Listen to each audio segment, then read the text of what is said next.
Okay, so this video is going to give you a few tips and tricks on balancing oxidation reduction reactions or redox reactions. There are several steps. You will want to practice all of the ones that I suggested in the homework. This will take you some time to understand the process and really understand what's going on. They're not super difficult once you get the hang of these, but they will take some time getting used to. Now, to balance redox reactions, we will be using what's called the half reaction method. Okay, half reactions are used pretty much in electrochemistry. This is Unit 9 material on the AP exam and also Chapter 21 in this book. So we're going to be kind of exposing you to a few stuff up front, and then when we see it later on in Chapter 21, then you'll be able to pick it up and understand why we're doing it. Okay, so these are the rules. You do need to get yourself familiar with them. Once again, they're not super difficult, but it's going to take you a little bit of time to study them and know the process.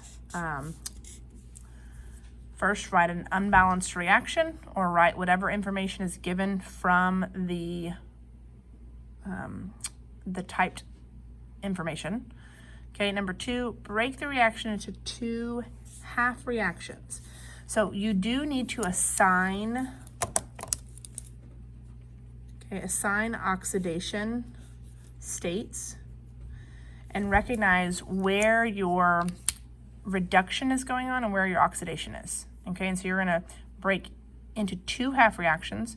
Each reaction must have complete formulas for molecules or ions. Okay. 3, mass balance each half by adding appropriate stoichiometric coefficients. So this is adding enough coefficients in front to balance the actual number of atoms. And once again, we'll do this example down below.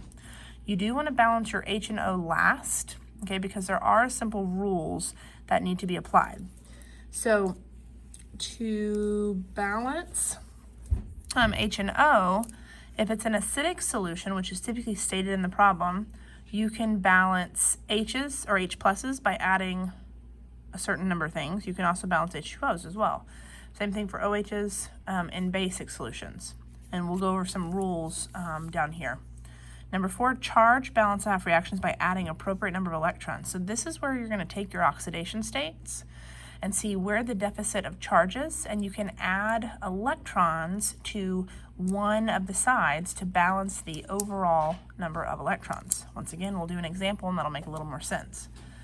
Number 5, multiply each half reaction by a number to make the number of electrons equal in both the oxidation and the half reduction or half reaction. And then add the 2 and eliminate any common terms. A lot of words. Let's do a problem to where you can kind of see what's going on. Now, I'm going to move this up a little bit. In acidic or neutral solutions, to balance your O, these are some rules to kind of remember. For each O needed, add 1 H2O. Okay, and then to balance your H's, for each H needed, add 1 H plus. Okay, and once again, will make sense whenever we do this in the problem. Okay, in basic solutions, to balance O, for each O needed, add 1 H2O. To balance H, for each H needed, add 1 H2O to the side needing the H, and 1 OH to the other side. Now, this is really confusing for me, so I made this special note in your notes packet. This is a special trick that you can use with basic solutions. You're going to start balancing the redox in the basic the exact same way you would if it's an acidic. Acidic is much easier. Once you balance it and have the H plus ions on whatever side it is, add as many OH ions to both sides. And we'll do an example of this. Combine H plus and OH ions and form water, and reduce as needed to mass balance. Do all of this before you do the charge balance. Okay, so once again, lots of words. Let's see this in action. So we'll do example 11.8. This one's a pretty straightforward one just to get you to the process of half reactions, but we'll look at some acidic and basic ones later on. Obviously, if it doesn't say acidic or basic, you can assume it's neutral, and then you would use this method right here. Okay, so 10 2 ions are oxidized to 10 4 by bromine. Use a half reaction method to write balanced net ionic equation. Okay, so this is the hardest part of getting what's being talked about here. So tin 2 ions, SN2 plus, they're being oxidized by bromine. Now bromine is a diatomic element, so tin 2 is being oxidized by bromine to form tin 4, okay? And even though it doesn't tell us in the problem, we know bromine in its other state would be in an ion form. So bromine forms a -1 ion. Now, obviously, this is the net ionic, okay? You're missing a lot of spectator ions here and other things that would be attached to the tin, but this is a very common thing you'll see. Try to pick out the specific ions that are mentioned. So that's the first step here. Now, don't try to balance here, okay? Because we're gonna do the 2 half reactions and balance a little bit later on. What you do want though is you can go ahead and assign oxidation states just to get in the habit. Remember, any ion by itself, its oxidation state is gonna be equal to the charge. Any free element, the oxidation state is 0. Element by itself, 4 plus, this one is gonna be a 1 minus. So you can quickly see which reaction is going to be oxidized, which one's being reduced. Okay, tin is going to be oxidized, bromine is being reduced. So we're going to do 2 half reactions here. My first one is going to be my oxidation half reaction. So this is tin 2 going to tin 4. You only write the substance that's being oxidized.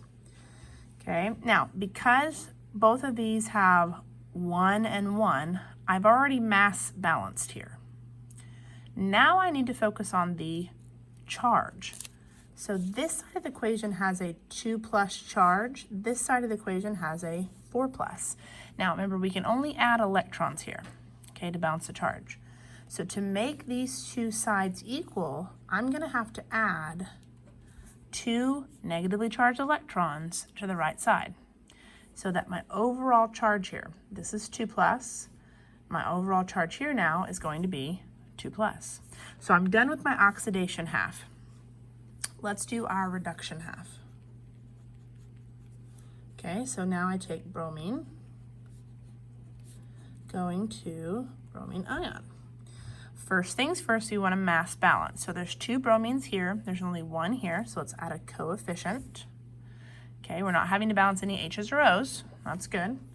Let's do the charge real quick. Any free element is a 0. We want to do total charge on the right side. So 2 -1 bromine ions will give me an overall 2 negative on the right side, okay? Bromine itself only has a 1 negative charge, but all together this right side is 2 negative. So now that things are mass balanced, we want to balance the charge. If this is 2 negative, we can add 2 electrons to the left side over here, and that is now balanced. Okay, now because the 2 electrons and the 2 electrons here match, we don't need to multiply this by anything. We can just simply add the equations together. And what happens is you just add straight down. You look at everything on the left side now. So 2 electrons plus SN2 plus Br2. It does not matter the order. On the right side, SN4 plus 2 electrons plus 2 Br minuses. We can cross out any spectator ions now, okay? And what's left is SN2 plus Br2, SN4 plus, and 2 Br1 minuses. Now this was a very, very basic redox. This in fact had no hydrogens or oxygens in there. So you're probably saying, well, I could have just added a 2 there and have been done with it. You are correct. But if it is an oxidation reduction reaction, you do want to go through this process, especially if there's hydrogens or oxygens attached, which most of the ones on your homework will be. So we're going to go to the next example, 11.9, and walk through that one pretty slow. This may take you some time going through several tries of these.